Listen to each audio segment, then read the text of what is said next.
School में डालिए, उसको हम इंशाअल्लाह अल्लाह उसको बहुत तालीम याफ्ता बनाएगा इंशाअल्लाह।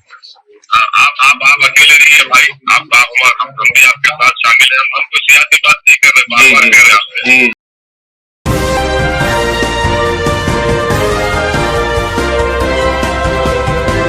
दोस्तों पल पल न्यूज से मैं हूं आपके साथ नदीम अकरम। मुजफ्फरनगर कांड को लेकर के जिस तरीके की तस्वीरें सामने आ रही हैं उस पर तो लगातार बात हो ही रही है, पर बात हो रही है यहां मुसलमानों की कि मुसलमानों को लेकर के इस तरीके की राजनीति क्यों होती है, जहां सिर्फ और सिर्फ निशाना मुसलमान को मुसलमान होने की वजह से बना लिया जाता है, पर यहां जो राजनेता हैं वो भी मुसलमान को मुसलमान कहने से कतराते हुए दिखाई देते हैं।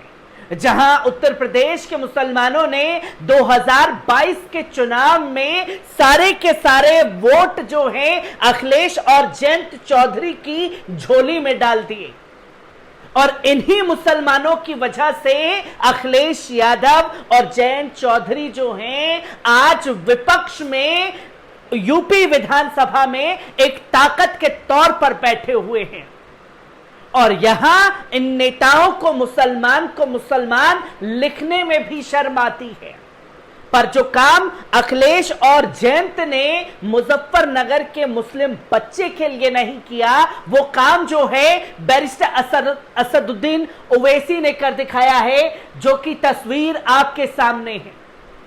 और क्यों नहीं तमाम राजनेताओं ने यह कदम उठाया जो मुस्लिम बच्चे के साथ जो है ये नाइंसाफी जो है घटित हुई है।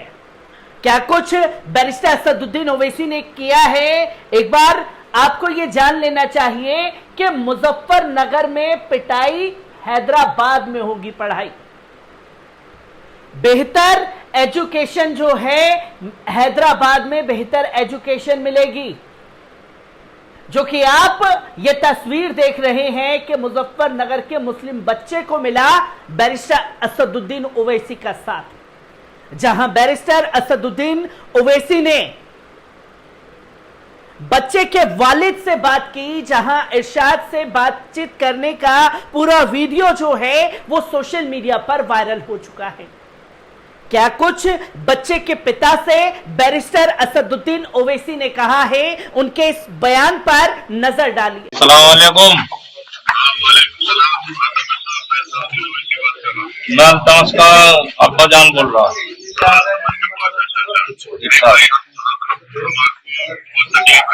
जी आपका बेटा जरूर है, जी बहुत तकलीफ है जी। हमारे बच्चों को निशाना बनाया जा रहा है। हाँ जी हम आपको इसलिए फोन किए जी कि अगर आप चाहते हैं कि आपके बच्चे की तालीम हैदराबाद में हो तो हम इंशाअल्लाह ताला हम तालीम का इंतजाम करने को तैयार हैं। ये आपका शुक्रिया है जी, लेकिन बच्चा है इतनी दूर तो पढ़ पाएगा नहीं। 7 साल का बच्चा है। LKG का सर, LKG बच्चा। हाँ LKG का है जी। अगर आप क्या करते हैं, क्या काम करते हैं आप? मैं तो खेती बाड़ी करता हूँ। आपकी जमीन है क्या? जी 5-4 बीघे जमीन है। आप कहीं कोई बच्चे को अपने स्कूल में डालिए, हम आपसे वादा कर रहे हैं कि हम उसको इंशाल्लाह आपकी पूरी मदद करेंगे। अच्छे से अच्छी तालीम अल्लाह दिलाएगा। हम आपको अल्लाह जो शुक्रिया साहब। आप ये समझिए कि हम आपके भाई हैं। हम सियासी बात नहीं कर रहे हैं, ईमानदारी से आपसे कह रहे हैं। अगर आपके बच्चे को आप किसी भी स्कूल में डालेंगे, अच्छे स्कूल में डालिए, उसको हम इंशाअल्लाह अल्लाह उसको बहुत तालीम याफ्ता बनाएगा इंशाअल्लाह। आप अकेले नहीं है भाई, हम भी आपके साथ शामिल हैं। हम कोई सियासी बात नहीं कर रहे, बार बार कह रहे हैं आपसे। जी जी आप हमको अपना समझे, और कहीं पर भी आपको अपने बच्चे की तालीम के लिए जरूरत पड़े आप हमको बताइए। हम तो आपको बोल रहे हैं, अगर आप आज नहीं तो कल कभी आपको हैदराबाद में बच्चे को पढ़ाना है, जी आप हमारी जिम्मेदारी लीजिए, पूरा पढ़ाएंगे लिखाएंगे। आप जैसा भी आप फैसला करें हमारे मंजूर है। जी। मगर एक गुजारिश है कि भाई उसकी तालीम तरक मत हो जाए, तालीम जारी रखिए। जी बहुत बढ़िया।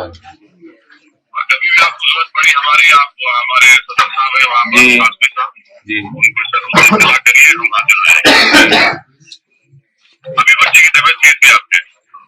बच्चा वैसा डरा हुआ है, तो तबीयत तो ठीक है लेकिन डरा हुआ है। हाँ जाहिर है। अच्छा ये आपने क्यों कंप्लेन क्यों की कि उस औरत के खिलाफ, टीचर के खिलाफ? कंप्लेन तो इसलिए नहीं की थी कि यहाँ जो है गांव का ज्यादा माहौल वैसा बनाने की कोशिश कर रहे थे कुछ लोग हिंदू मुस्लिम। अच्छा तो गांव में बैठ के यही मतलब निपटा लो बात को। फिर कल लगे नहीं ये हिंदू मुस्लिम का मैटर नहीं होने का, एसओ साहब आए यहाँ पे, उन्होंने कहा कि उसी की जिसने गलती करी उसे सजा मिलेगी। तो फिर रात तारीख दी था। क्या क्या सजा मिलेगी उस औरत को? उसे तो बच्चे को इतनी तकलीफ दे दी। हाँ जी, सारी दुनिया में वीडियो चला गया है, हमको देखकर दिल तकलीफ हो रही है। अजय परसों से खाना नहीं खाया पूरे घर ने। अच्छी बात है भाई, आप अपना ख्याल रखिए, हम वहाँ तो आगे मिलेंगे आपसे। जी इंशाल्लाह। हम आएंगे, आप दिल्ली से आएंगे, आगे आपसे मिलेंगे, बच्चे के सर पे हाथ रखते जाएंगे। इंशाल्लाह। आपकी औलाद जरूर है भाई, पर हमारे लिए भी वो बच्चा हमारा भी बच्चा है, वो समझे ना? जी हमारा भी आप तालीम कर जारी रखिए भाई। जी इंशाल्लाह। हमारा नंबर आप ले लीजिए इससे, जी और हमको बताइए भाई, कभी भी आपको बच्चे की तालीम की जरूरत पड़ी, जी जी आधी रात को हाजिर है आपके पास। जी बहुत बहुत शुक्रिया, मैं आगे मिलूंगा आपसे। ठीक है जी सर, ठीक है साहब। जी सर।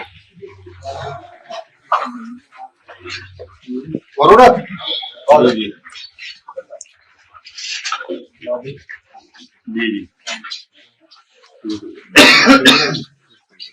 ठीक है साहब, ठीक है, शुक्रिया साहब। जी जी शुक्रिया साहब, थैंक यू। जी जी शुक्रिया साहब। आपने देखा कि जब बैरिस्टर असदुद्दीन ओवैसी ने ये पूछा कि आपको घबराने की किसी से जरूरत नहीं है, हम लोग आपके साथ कंधे से कंधा मिलाकर के खड़े हुए हैं, और मैं जब मुजफ्फरनगर आऊंगा तो आप लोगों से मुलाकात जरूर करूंगा जब भी मैं दिल्ली आया। और तो और बैरिस्टर असदुद्दीन ओवैसी ने यह कहा कि आप अपने बच्चे को अगर वहां नहीं पढ़ाना चाहते हैं तो हम पूरी तरीके से आपके साथ हैं कि आप ओवैसी स्कूल में अपने बच्चे को पढ़ाइए। उसकी पूरी एजुकेशन की जिम्मेदारी जो है वो हम लोग लेते हैं, बैरिस्टर असदुद्दीन ओवैसी ने कहा। पर बच्चा छोटा है, उनके वालिद ने साफ तौर पर कहा कि बच्चा अभी नर्सरी में है, जब बड़ा होगा तब देखेंगे।